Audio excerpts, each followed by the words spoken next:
And this is one of the #1 things that if you guys want to like get deer to come to your property and you want to actually enjoy watching them, this is almost as good as feed. Well, good morning, y'all. Welcome back to the channel. Today's video is going to be awesome. We're gonna get back to the things I really enjoy doing, which is kind of like working with machines, doing some deer chores, doing the stuff around the property, just make the place better, make the place more efficient, and make it more habitable for wildlife.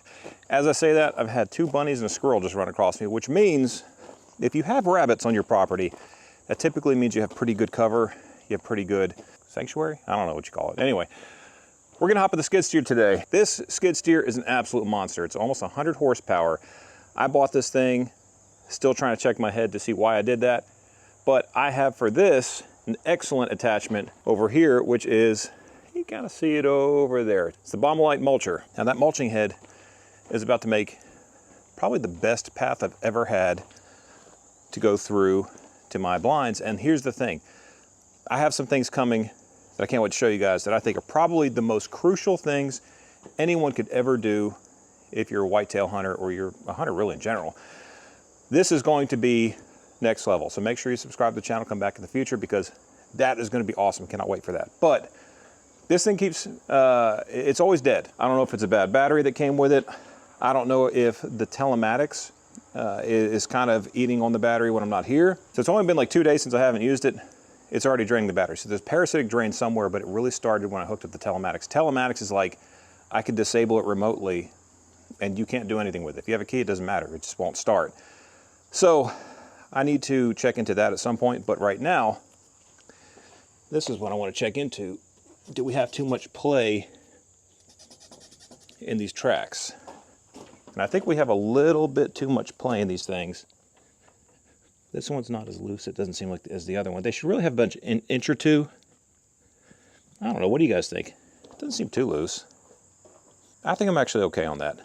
I'll come back in here next time and tighten these things up a little bit. But, you know, this baby's been worked and it has definitely earned its keep. You can see how I've worked in a lot of gravel. It's just really chews the rubber off these tracks. Tracks are not going to live nearly as long when you're working through gravel and doing a bunch of kind of construction stuff as they will just in dirt. We've been doing a lot of construction stuff, and that's why I bought it. I bought it so I could do a lot of this work. I've saved a ton of money by spreading gravel and doing a bunch of grading myself with this machine as opposed to hiring it out. Now, they don't really make them huge in the cab area. If you're gonna do forestry mulching, make sure you get some kind of Lexan door, or this is Kubota's something door. All I know is it costs an absolute fortune. I knew that I was working with 𝑚�A𝑙 and I was gonna have that mulcher, so I had to have it. All right, let's go get this thing hooked up to the brush mulcher and we're ready to rock and roll.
Okay, so I'm not really done with this thing for the season, I don't think, so I'm not gonna put it away and like pressure wash it and super clean it, but I am gonna blow it off because that dust and that dander and those leaves and all that kind of, you know, just debris will hold moisture if it rains on it. So before I get the pad and everything poured out in front of the barn and this goes to bed, as far as the skid steer for the winter time, think I'm gonna leave it like this because I may want to get back out there and kind of tweak some trails, but you saw what we were doing. We're trying to get some trails going around in that back part where I've really let it grown up, not on purpose, really kind of out of necessity, just been busy. So this thing made short work of it.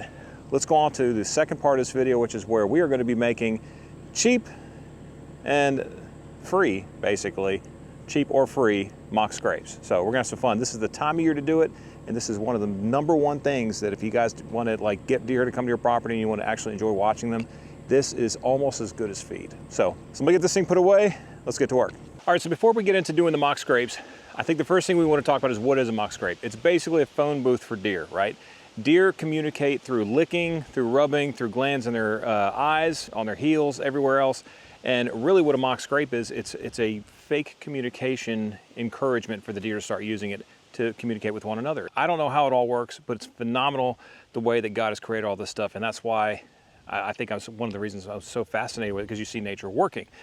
But a mock scrape, they're not complicated to do, but they're real easy to mess up, okay? So again, we're gonna go through a couple different ways that you could do this. One is free, and two is very cheap. And I'll show one that where you spend 20, 30 bucks on a mock scrape, and you really never have to spend that money again, and it's super simple to do.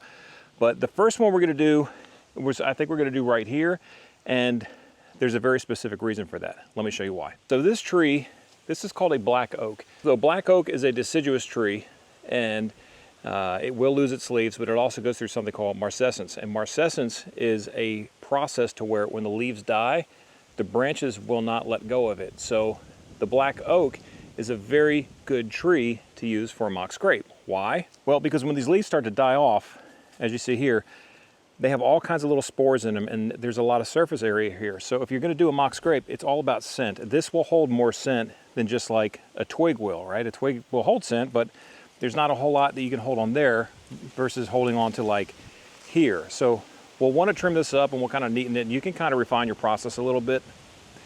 But for me, I have found that the black walnut, or excuse me, the black oak branch does a really good job of holding those leaves, and it also kind of creates a little bit of interest and movement for the deer, which they seem to like. Now, this one we're gonna use, so I'm gonna clear all this kind of junk, especially this thorn. Nobody wants thorns, even deer. And all this space here in the bottom, we're gonna rough that up. Look, we're just gonna get all this stuff into about a 3 foot by 3 foot area, almost like you're building a fire. You really want fresh soil. That is the name of the game here. And once you have that, now I like to add some scent. Now the reason I say this one will be free is the scent I'm adding, you're literally just gonna pee in this thing. You're not gonna touch this at all. You're just gonna pee in there. And as human urine breaks down, becomes urea, the deer will notice that, and they will start to use it. It won't be as successful as if you use like some of the other things. I think, in my opinion, some people swear by only peeing in them. That's all they do. But I think there's a couple other things that I use that are products that kind of up your batting average. And out here, I don't have 2,000 acres. I don't have all the time in the world to hunt. I don't have all the time in the world to enjoy the outdoors. I wish I did. But I want to up my batting average as high as I possibly can. So we picked the right tree. We picked a good spot. You really want it to be about, really waist level is probably better. This is a little bit high, but that's okay because the deer will get up on their legs and they'll kind of put their heads around it and nuzzle around on it. One thing to consider is when you're doing this on a tree, whether you're hanging something down, as the leaves and the weight of the leaves fall off, like a deciduous tree they will, the canopy will raise. So if you're gonna do something at waist level or even belly button level, it will raise. So just keep that in mind. So I'm not gonna pee on camera. I'm just gonna tell you guys I did. Well, right here is a great example of one that probably costs about 30 bucks. This is called a scrape stick. This guy right here, scrape stick. This is not sponsored. I purchased these. I absolutely love this thing. It fits on the bottom of a T-post. I did this last year, banged the T-post in, obviously hit it with the bush hog or something, so it's a little bit cockeyed, but it doesn't matter. All I have to do, I mean, I'm doing this one-handed. Take this out. This is last year's. Discard it. And then all I have to do is put another one in, put some amendments on it, and I'm done. So this is probably, this is about equal with the third product I'm going to show you, but, well, really second product, because the first one you're just peeing in a hole. But this one is lights out, absolutely fantastic, because I love how simple it is. And all you have to do, like if you're like me and you're kind of short on time, you don't have all day long to be out here, you know, trying to put stuff together. You just go find a nice looking branch, pick one, which one we want to use. We want to pick probably something a little bit hardy, because this is a pretty good travel corridor. Like whitetail are lazy. They're going to walk right down this road. They're going to walk around in front of that blind. This gives me a good idea to see them here, good opportunity to see them from here. And it's just a great product. I love this thing. Screw this thing, let it chomp down. All right, so that's about waist length, right? Waist level. No, I'm not wearing gloves while I'm doing this. I'm doing this actually kind of early, so I don't have to worry about gloves. And if it breaks off, no big deal, because they're going to put their scent here in the bottom anyway, and that's going to kind of already start the thing off. If it breaks off, just clip another piece of black oak or whatever you have, and super simple, rock and roll. Now some people will actually take a paddle bit on a drill into a tree, do the exact same thing, just stick it in the tree. I hate doing that much damage to a tree. This is a T-post, very simple. Let me show you what I'm going to put on it to make the deer come to it. Now it's kind of ironic, I just realized that I think this is the same company, Scrape Fix and Scrape Stick, kind of makes sense. I've used these independently of one another. I've used this actually much longer than I use the Scrape Stick. But this is kind of like, if you guys play golf, like a little wind detector, or even hunters. I mean, hunters use them too. But this is full of all kinds of stuff that will make your wife not want to talk to you for about 2 weeks. So, whew, that's rank. A little bit goes a long way. I'm wearing a rubber glove, not because I'm afraid of deer smelling it, because I'm afraid of Holly smelling it and avoiding me for the next 2 weeks. Just, whoop, can't really mess it up, guys. Put a little on the ground. It's probably more than you need. You really don't need much. I'm gonna get the implement, kind of dig that around, again, do our little kind of fire pit, and then we're on to the next one. Super simple, guys. The next one is even easier. At the end of the day, they're just deer. So that's kind of a wide open spot. I'm gonna show you one more that's a little bit more of a tactical spot, and then we'll move on to the next method. So if you guys are following the channel, you know that I just did this food plot. I did this with a brush mulcher. I did a food plot with a brush mulcher. This I did with the tiller and with the cultipacker. And this is going to be fire. We had a really nice rain right after we planted. It's all coming together, guys. And I don't even care if I shoot a deer this year. That's the funny part. I just like to watch them. All right, I'm doing the exact same thing I just did. It's another scrape stick in case you can't see it, with a whole lot of ants in it. They're mad I took their home. Giving them a new one. Right around waist level, depending on your height. Andre the Giant, maybe a little bit lower. If you're a little fella, maybe a little higher. I think I want to go just a little bit higher. We're gonna go ahead and rough the ground up right under here. You gotta think a big buck is gonna be angry. It's me kicking stuff around. It's me trying to figure out who's coming around here. Talking to his girlfriend.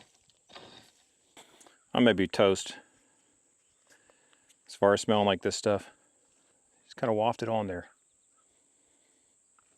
I try not to touch this part with my bare hands, but now that is a good looking mock scrape.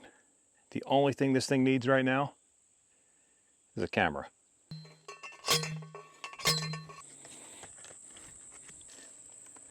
All right, we're gonna go to setup mode, see what that picture looks like.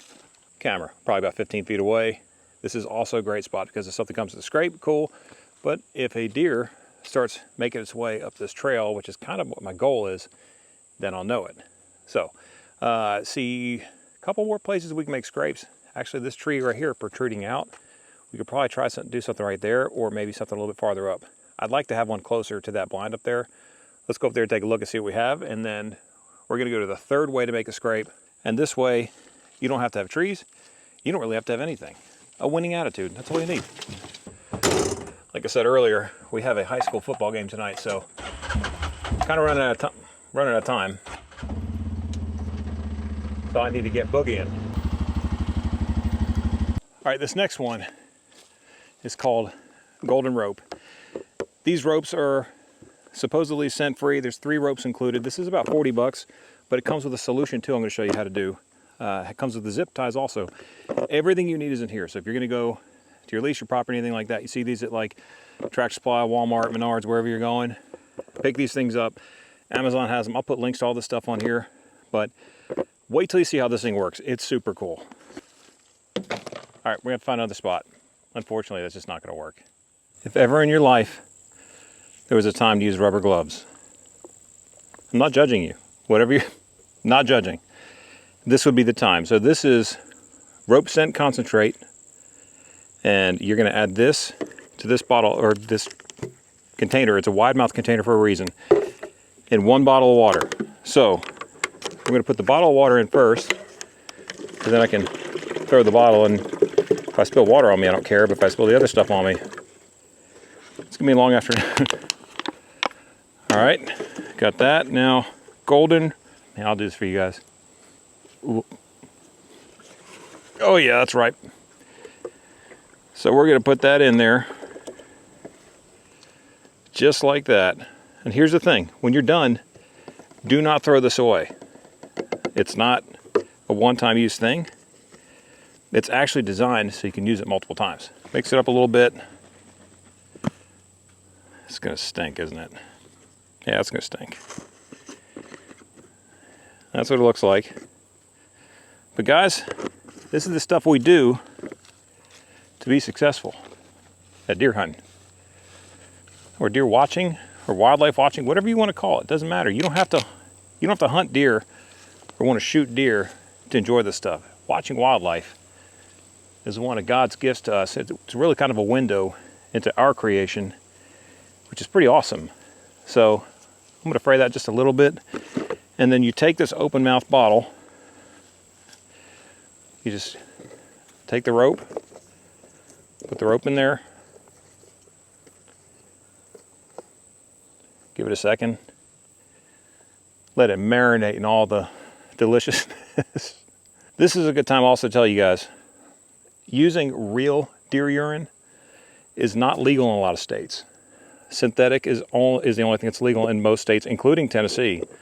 So you're going to want to make sure whatever you're using is legal. So that's all kind of bunched up. See if I can straighten it out just a little bit. So again, don't throw this stuff away, because you can use this time and time again, really throughout the entire season. So if you're out there, like I said, it rains a bunch, or you're not gonna hunt for a month, come back in here, dip it in there. You're not touching the rope. Let nature do its thing to the rope. If these things look like they're coming loose or something, you can put some tape or some more zip ties on them, but I really don't think that's gonna be a problem. Perfect height, perfect spot. This stuff is like 39 bucks. You get 3 ropes. I use 2 of them, but you can get 3 mock scrapes. I mean, 10 bucks a piece, and continue to refresh it. I think this stuff is a steal. Again, I have no relationship with these guys. I'm just trying a lot of different products owned by different companies today, show you guys what works for me. I'm no expert, but I love this stuff. It's my passion. I can't get enough of it, and that's what I love sharing with you guys. Well, y'all, I'm not sure if you could tell or not, but we're definitely clearing stuff out and getting stuff moved down to the new barn. Doors need to be put in the barn. Still need to pour the apron, but we're very, very close. We're gonna have more barn videos and updates on kind of like what that shop is gonna look like, where we're at now. But I hope you guys enjoyed today's video. Like, are you guys enjoying the deer stuff? I love doing this, man. I love sharing this stuff with you guys. It's all stuff I've learned. I love testing products out, whether it's machines or like deer attractants or things I've seen online where like costs nothing, but it actually works. And you don't have to be a deer hunter to enjoy this stuff. You just have to like being outside and watching God's creation. So I hope to see you on the next one. We have lots more videos coming up. We're going to do some more feed videos. We're going to do possibly another food plot video. We'll do some update videos, and we have some more machines coming. And then I have the reason I did the brush mulcher today, I'll talk to you in another video. I have what I think is the ultimate property tool, whether it's hunting, getting around the property, anything. I am sold on this. I've been using it the past couple of years, and I've upgraded that, and I think it's going to be, it's just awesome. You guys have to see that video. So make sure you come back, subscribe. Love to have you back here. I'll catch you in the next one. Joe the Farmer, we out.